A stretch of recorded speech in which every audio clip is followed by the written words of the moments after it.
So first of all, in our gospel today, Jesus gives us this beautiful parable where the tax collector beats his breast 3 different times. And that's exactly what we do. We just did about 4 minutes ago when we prayed together the Confiteor, right? And that's it's an amazing prayer. Like we say, I've sinned in all these awful ways, and like we get that out in like 10 seconds, right? And then we pound our chest 3 different times. And that's again a direct reference to the parable that Jesus told 2,000 years ago about the tax collector who did the very same thing. And so again, I just like to preach briefly on all the beautiful different aspects that we have in every single time and every single Catholic Mass throughout the world. And so again, if you are following with the Christophanic Reboot series, maybe you didn't attend, but hopefully you're in some sort of small group that's reflecting. And the virtues this week are gratitude and silence. Gratitude and silence. So one of the other words for gratitude is thanksgiving. And that's what the Eucharist means. It literally means to give thanks. And so, again, we have lots of different things to be thankful for. Maybe it's our health. Maybe it's just the fact that we're able to gather together without any fear of being arrested to celebrate the Mass this morning. But again, we have so many things to be thankful for. So that, again, that should stir up in us a spirit of gratitude. And then also, a lot of different people that come to our Masses say there's so much silence in your Masses. Non-Catholic people who come to the Mass, like we're not talking about visitors from other parishes, but non-Catholics who come to our Masses say there is so much silence in your Catholic Masses. I love that.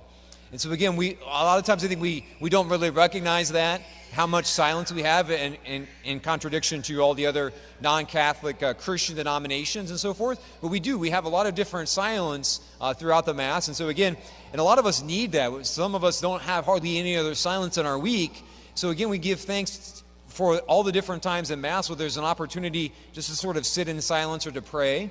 But then also I think we have all these other ways, and again, even if we don't experience it, we're hearing something at every single Mass that we take away with us into this coming week, right? And so again, maybe it's something jumped out at you during a reading, or maybe it was something that jumped out at you, will jump out at you later on in Eucharistic prayer or something. Who knows what it is? But we believe as Catholics that we hear something every time we come to Mass.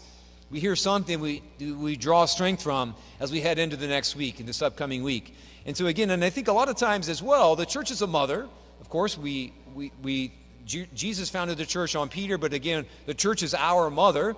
And a lot of times we need to be told and we need to be trusting in what our mother asks us to do. And so again, the Catholic Church commands us actually to come to Mass every Sunday and every holy day of obligation, unless we're sick or we're caring for someone who's sick.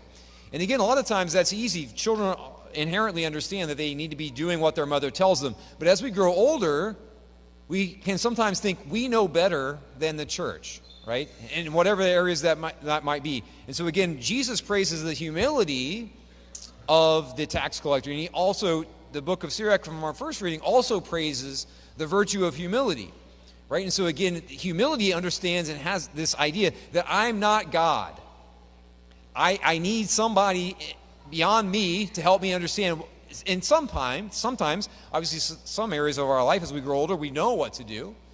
But in other areas, we need to be able to say, I don't necessarily know everything. I need some help. I need a mother.